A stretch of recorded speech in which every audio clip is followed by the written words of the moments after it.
Good evening and welcome to a Monday evening edition of the Johnny Cleveland podcast. How is everybody?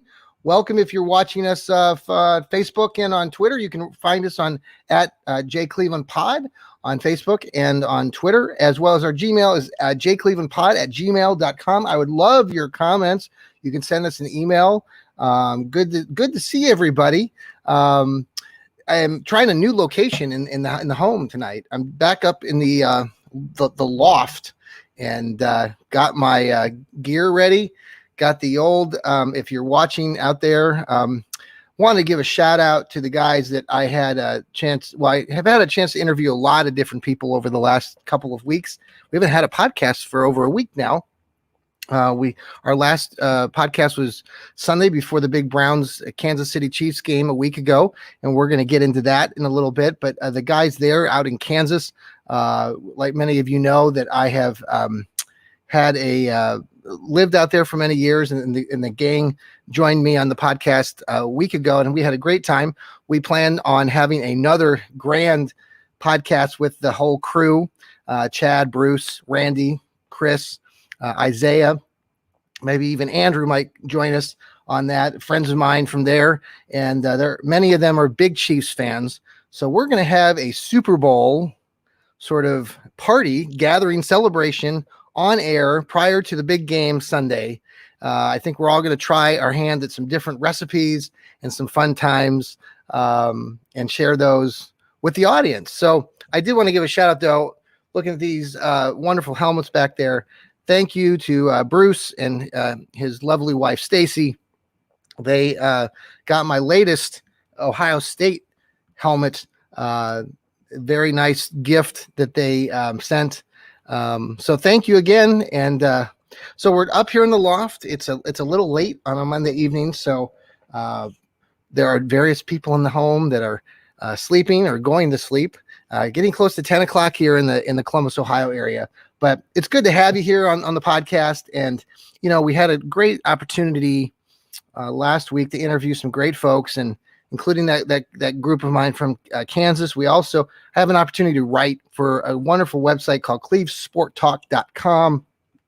Please check them out, www.clevesportstalk.com.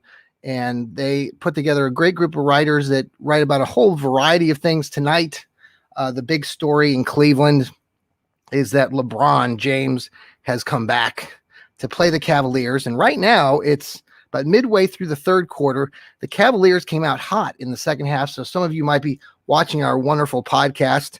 I'll try to keep you entertained for a little while, but you can change the channel and go back to that, and you can come back to our podcast.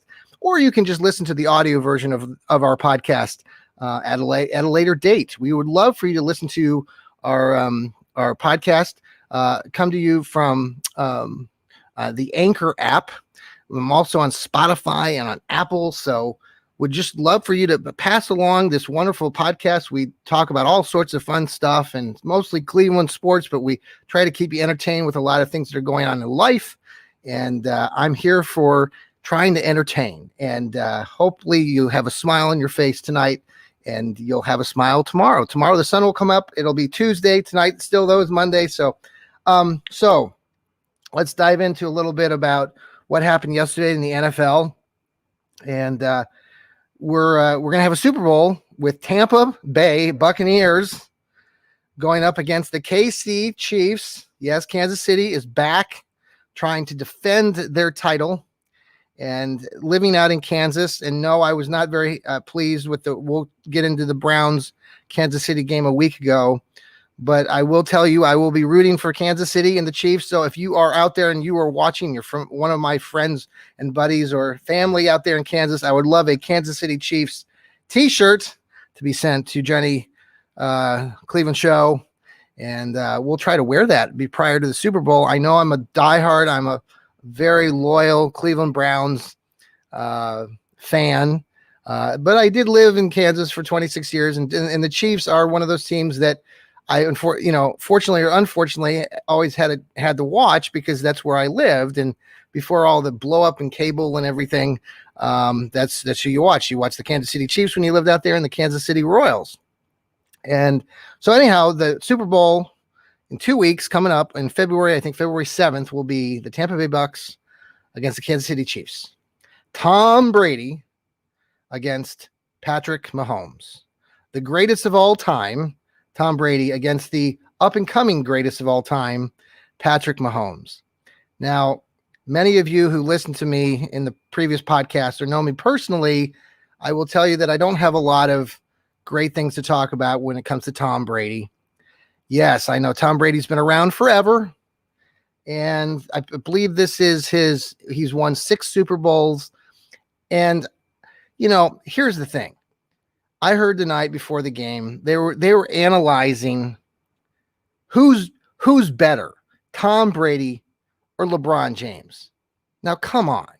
I mean, really, you're gonna compare football and basketball? They're stupid, just dumb. I mean, I do not understand that take. These people out there in the entertainment world and sports. I'm sorry, I'm getting more suspicious every day. But come on, comparing LeBron James to Tom Brady right now, it's just stupid. Don't know how else to talk about it. If you want to talk about Tom Brady against some of the other greats, like Tom Brady played against Aaron Rodgers, and that was a wild and crazy game. Coming into that game, Green Bay was really playing well. Aaron Rodgers was having a fantastic season. He has receivers, he has a good running game, decent running game, a good defense, and somehow that all just faded away. They had the game on their home turf up in Green Bay, cold. It had been snowing there the previous day. And yet somehow, miraculously, Tom Brady from Florida and the Tampa Bay Buccaneers go up to Green Bay and somehow just pretty much controlled most of that game. I have my suspicions. I'll just leave it at that. But Tom Brady is going back to a Super Bowl again. And Lord help us, I hope the guy just retires and goes off and just plays golf. I'm so tired of seeing the guy. Half the country is tired of seeing the guy. I know you other half love him to death and think that he's the greatest. He's not. And I don't, you can tell me any story you want, but he's not the greatest.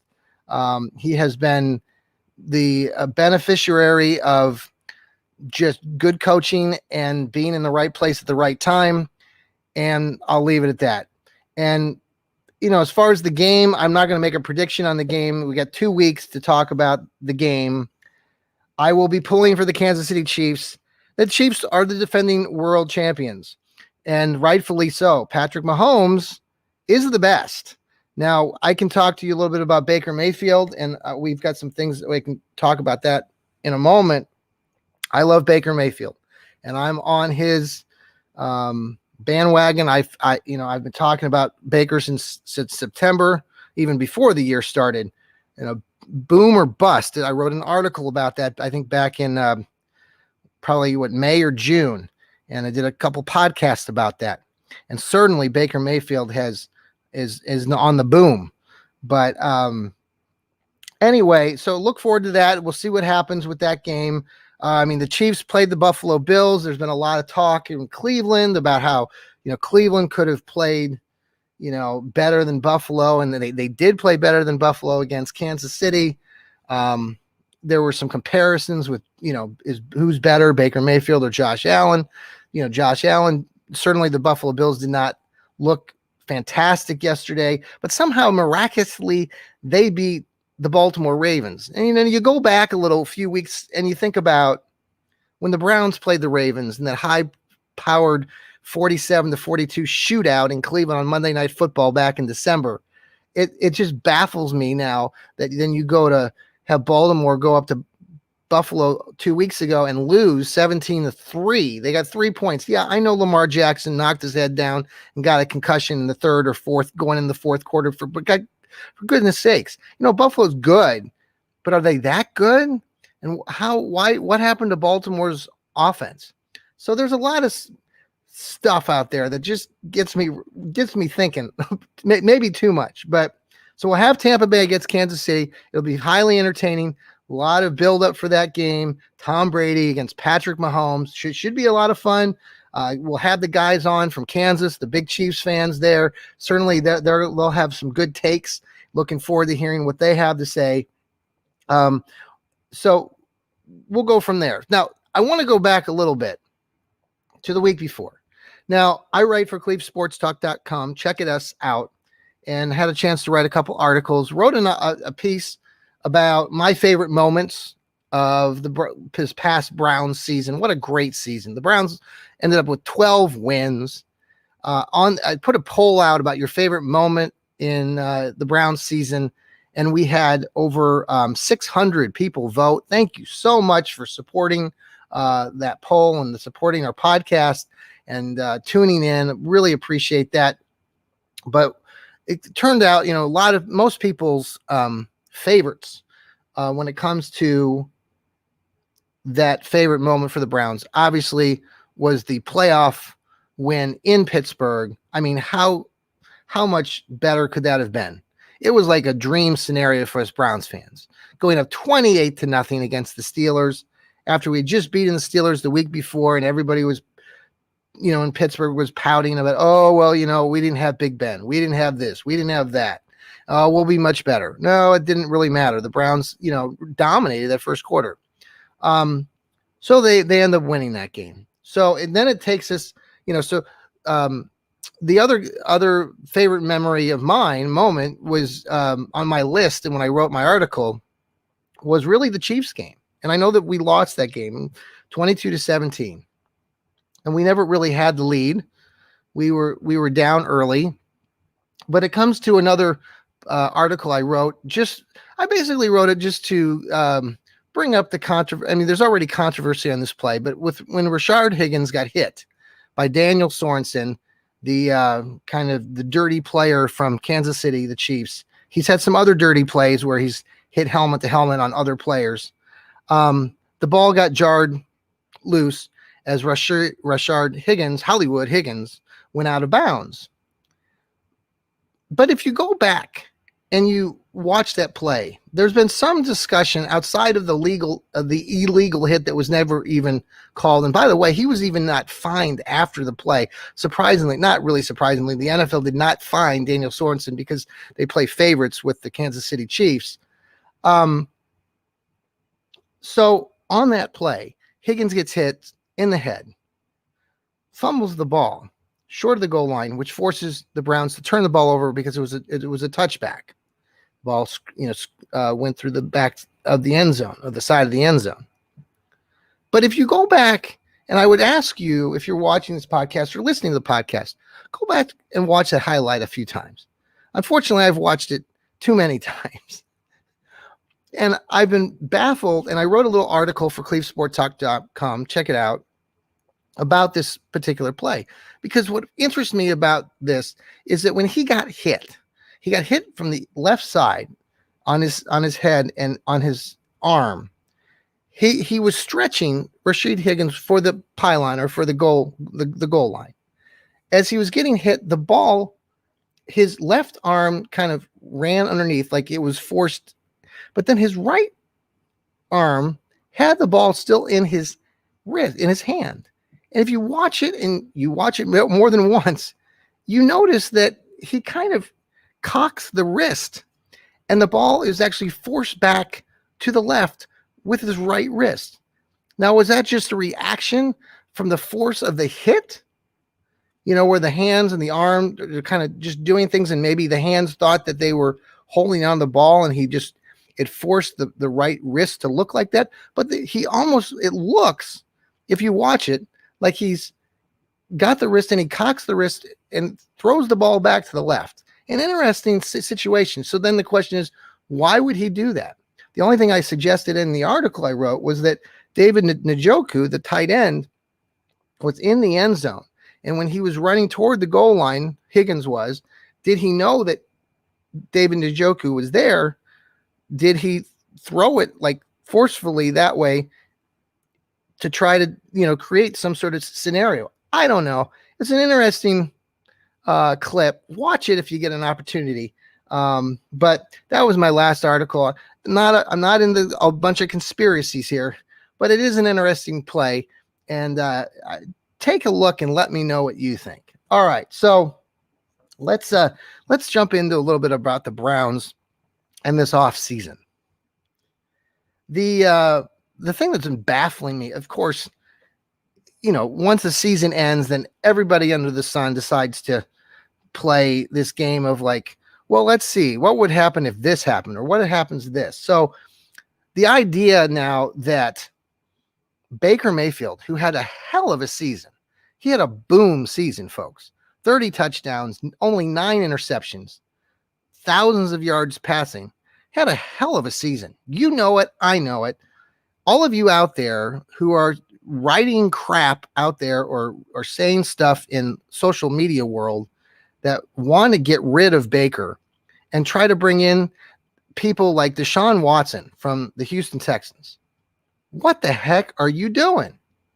I mean, even today on Cleveland Sport or on Cleveland.com, the Plain Dealer up in Cleveland, Mary Kate Cabot even wrote again. She's been writing these articles for the last several weeks or the last week and a half about the Browns do the Browns have an interest in Deshaun Watson? Do the Browns have an interest in Deshaun Watson coming to Cleveland? Are you kidding me? What is wrong with people? Okay, here's the deal. Deshaun Watson was drafted in the 2017 NFL draft. Okay, follow along here. The Browns ended up taking Myles Garrett, number 1, in the 2017 draft. The Browns had multiple picks in that first round. They chose to give I think they had originally maybe the 10 pick, which they gave the Buffalo, and then with Buffalo gave that pick to the Kansas City Chiefs. The Kansas City Chiefs, in turn, at number 10 in the 2017 draft, drafted Patrick Mahomes. Now, I will tell you, in 2017, I had watched Baker Mayfield play against Patrick Mahomes, and I had seen Patrick Mahomes play in several other games. Prior to that, I think he was down at Texas Tech. And Patrick Mahomes was a hell of a quarterback in college. He didn't get a lot of talk, but he was definitely on my radar, as many of you, maybe if you follow college football back then. So when Kansas City took Patrick Mahomes, okay, fine. The Bills ended up then taking Josh Allen. Okay. No, they didn't actually. Was that the following? No, that was the following year. That was the following year. But the Bills took somebody else. The Browns then fell. They took like the 20. They were down. They took the 26th. Let me look here. Yeah, they fell to they took the 25th pick, and they picked up Jabril Peppers, the safety, the corner from Michigan. The Browns did. Okay. But this whole talk in the last 2 weeks about, well, the Browns missed their chance at Deshaun Watson then. They're certainly going to be looking now. Okay, let me just share this with you. Dumb move anyway. But if you want to look at it from a stats point of view, here's the deal. Baker, in the regular season, has 26 touchdowns over his career. 30 touchdowns if you include the playoffs. 9 interceptions.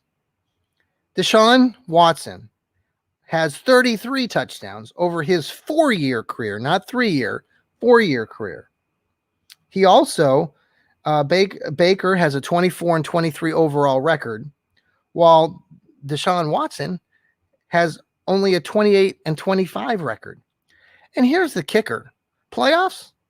Okay, playoffs. Yeah, Deshaun Watson took the Houston Texans to the playoffs. Great.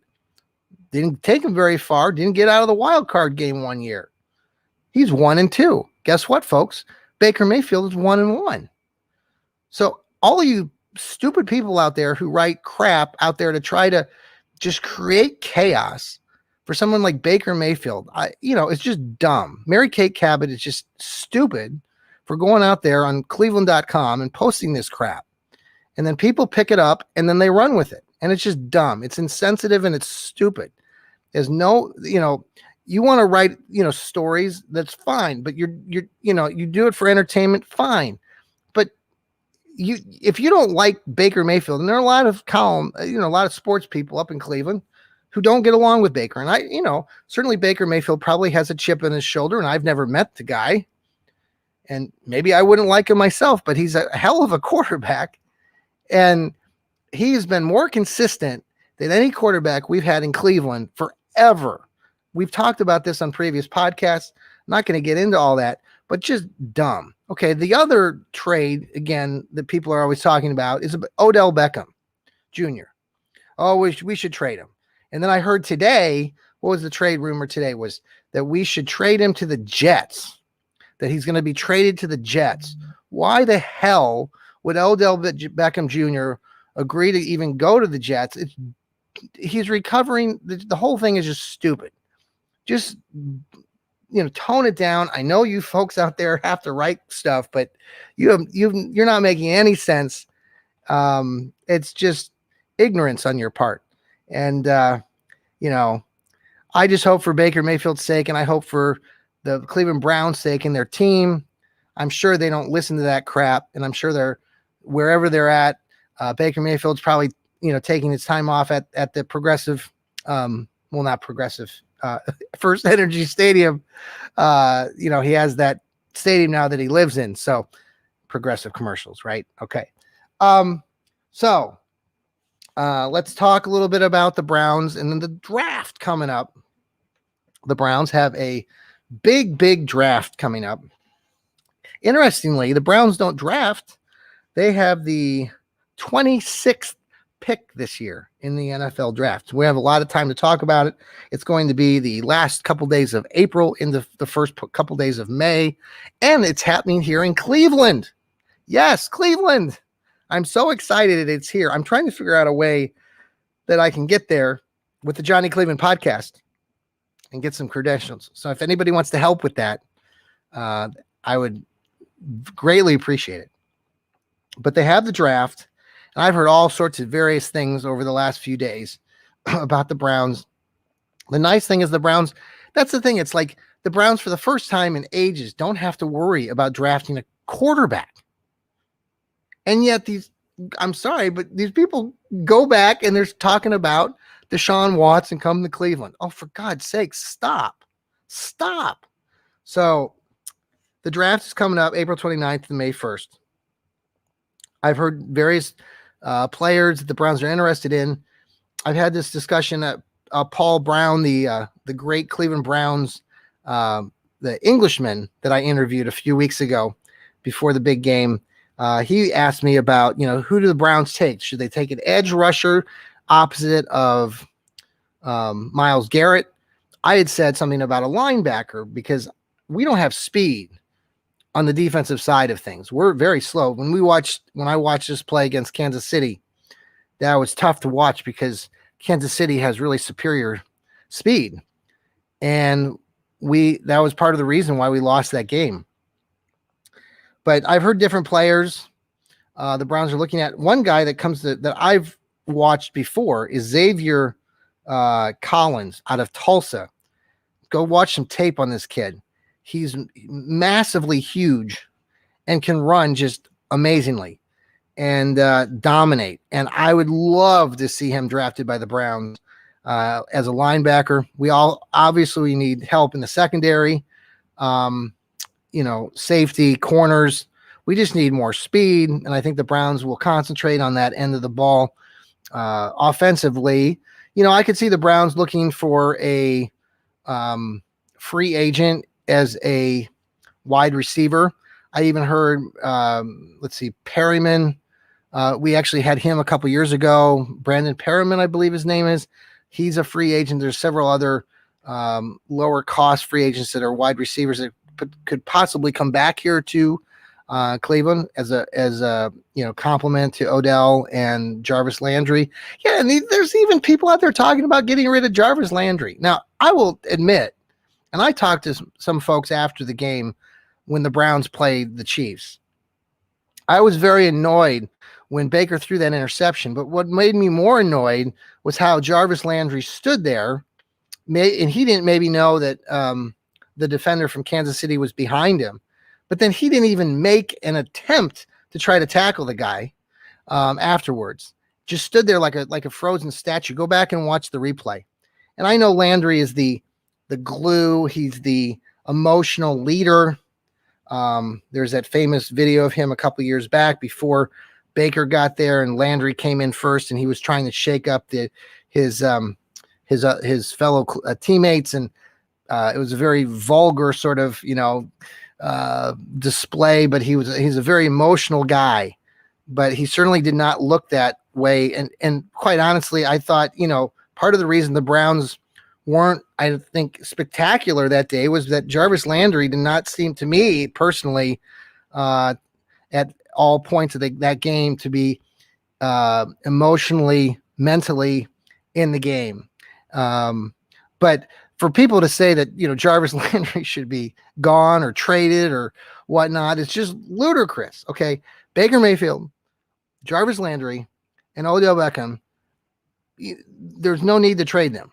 And you folks out there that are wanting to do that, I just do not understand that logic.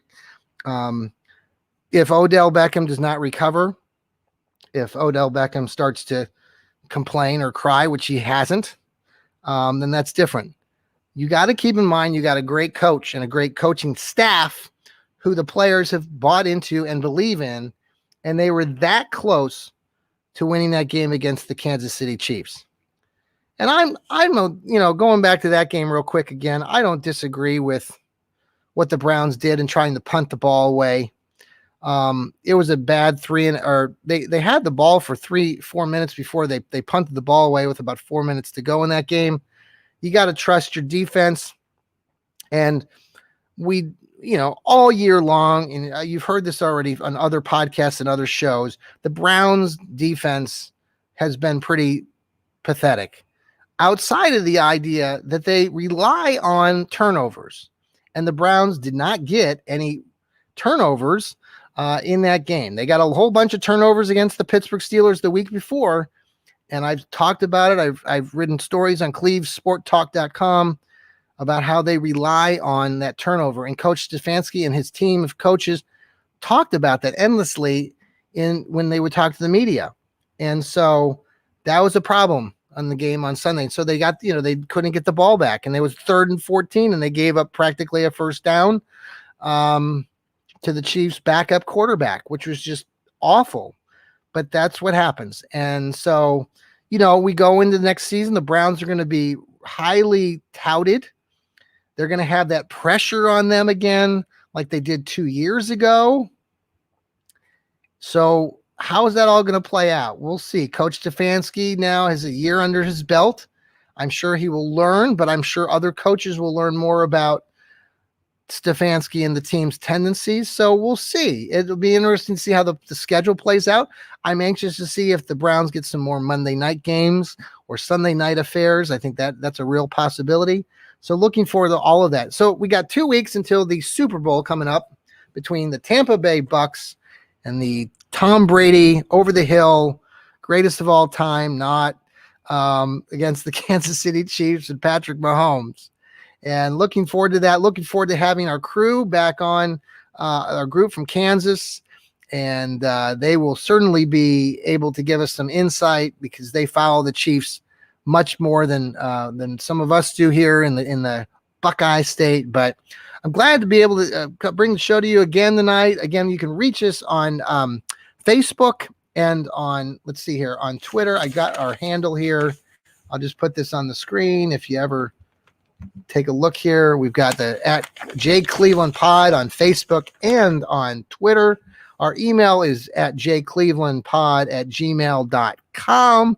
Also, we are selling wonderful products on Zazzle.com, where we've got Johnny Cleveland coffee mugs. We've got Johnny Cleveland sweatshirts and t-shirts, refrigerator magnets. Why would you not want to have a magnet? Then you could open that refrigerator door open and see that smiling Johnny Cleveland podcast smile. And have everybody remember tonight, remember to always keep smiling. And we will talk to you next time later this week. Have a great evening, and we'll talk to you soon. Take care, everybody.